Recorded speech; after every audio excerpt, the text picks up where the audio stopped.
On Huis. Oh, a couple you have. For those who haven't, have you heard of a man named Martin Luther? I'm sure most everybody else has. Well, Jan Hus was like Martin Luther, but 100 years earlier. The beginning of the 1400s, everything here in Prague was Roman Catholic. Well, in Catholicism at that time, everything was in Latin. All Bibles were written in Latin, all sermons preached in Latin. However, the only people who knew Latin were the priests and the wealthy citizens of Prague. The regular townspeople had to follow all the rules the church made, but they couldn't understand why. They couldn't read the text or hear the sermons.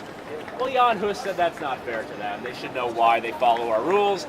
He was the first man to preach in the Czech language. But not only did he preach in Czech, well, he basically invented the language as we know it today. I'm sure you've all seen these accent marks we like to use above vowels for a long vowel sound, above a C, an S, an R for a new letter. Well, he invented these, and we still use them today over 600 years later.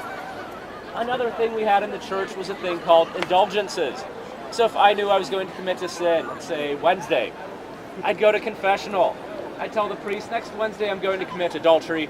The priest would ask for some money. I'd pay him, and you are forgiven, my son. Well, Jan Hus said that doesn't make any sense. You can't prepay for your sins. And he preached against these indulgences. But the church didn't really like somebody speaking against it. They viewed him as a heretic. And in 1415, they came here to Prague. They arrested Jan Hus, took him to Constance, Germany, where he was burnt at the stake. I'll talk a little bit more about why that happened.